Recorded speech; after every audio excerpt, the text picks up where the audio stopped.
Orders have come in for an emergency sortie. A major air engagement is taking place as we speak between Belka and the Allied forces near the border, in the B-7R airspace, which Belka is committed to defend at all costs.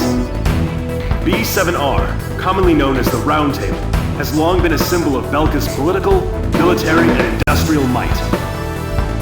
However, at noon today, along with its lightning-quick commencement of Operation Battle Axe, the Allied forces officially announced the permanent abrogation of its non-aggression treaty at the Assembly of Nations, and simultaneously attacked B-7R with a massive fighter squadron.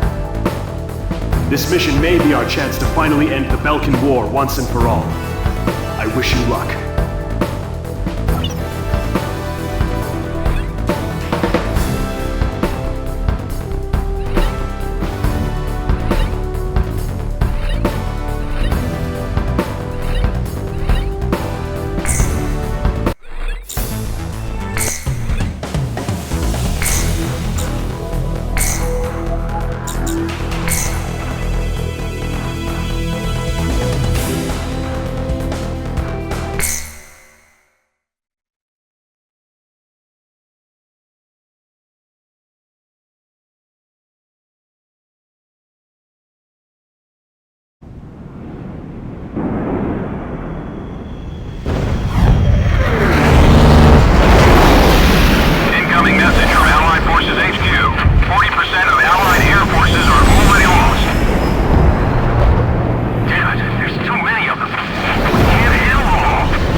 targets within combat airspace are down. Operation complete.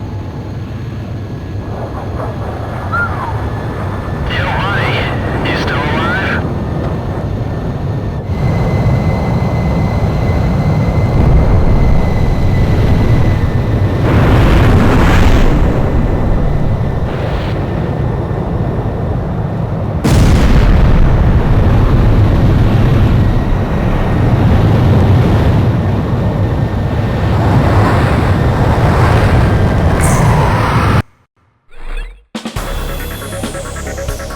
We were victorious in the B-7R engagement. The round table is finally topped. According to our reports, the pilot in the F-4E that you engaged was an Academy-trained ace. It won't be long now before we win this war.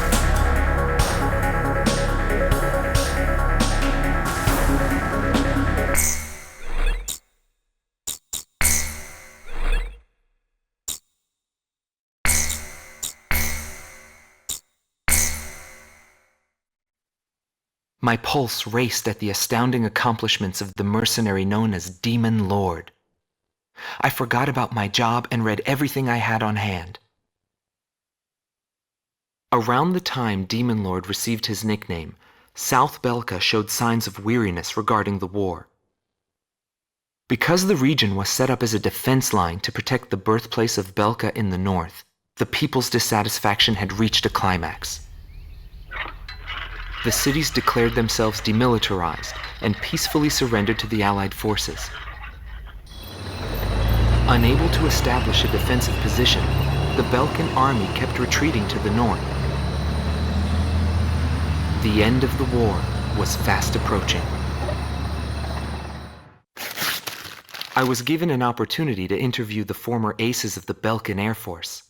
Back then, they were the masters of the sky, and they had also known him. So I crossed the border to follow his trail.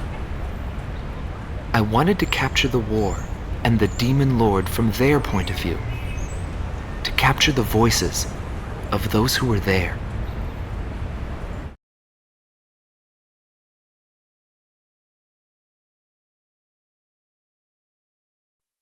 Bernard Schmidt, a man with the eyes of an owl. Groom Team Commander, former member of the Belkan Air Force, 10th Air Division, 8th Tactical Fighter Squadron. Fighting with distinguished service on the battlefield, he earned the title of Ace with his uncanny ability to adapt quickly to the flow of battle. I had a bad feeling while I was flying towards the round table. Why were they having problems down in 2 mercenaries? I figured it was just temporary chaos and it'd be over by the time I got there. Pilots of the Belkan Air Force are true professionals, but when I saw the situation, I couldn't believe my eyes. I thought maybe my IFF was malfunctioning. There were still 2 enemies on the radar. Everyone else in my squadron had the same reaction. This is really happening. Every now and then, guys like that appear on a battlefield. Someone special, you know? I squinted my eyes and confirmed the situation. Checked the terrain, air currents, his plane, his maneuvers, and his remaining ammo. I figured I could do it. I knew what I was getting into, but he still outmaneuvered me beyond my expectation.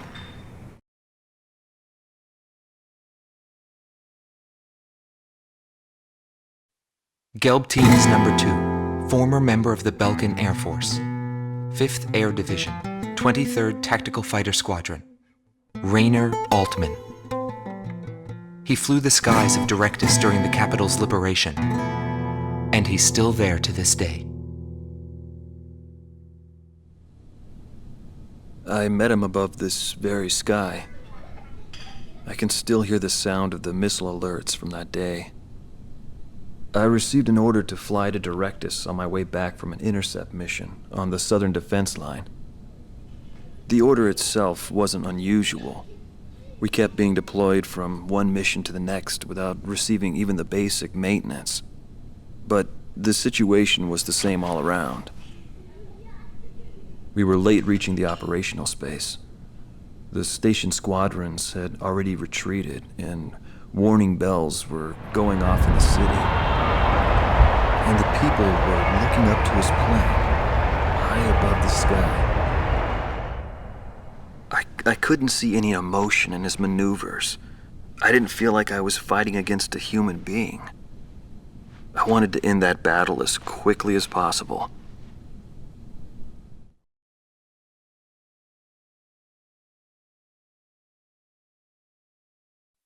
Silber Team Commander, former member of the Belkan Air Force, 51st Air Division, 126th Tactical Fighter Squadron. Dietrich Kellerman. He was once the top ace at Belka and a fiery instructor at the Air Force Academy. In 1995, the Belkan Air Force sent him to the front lines to bolster troop morale.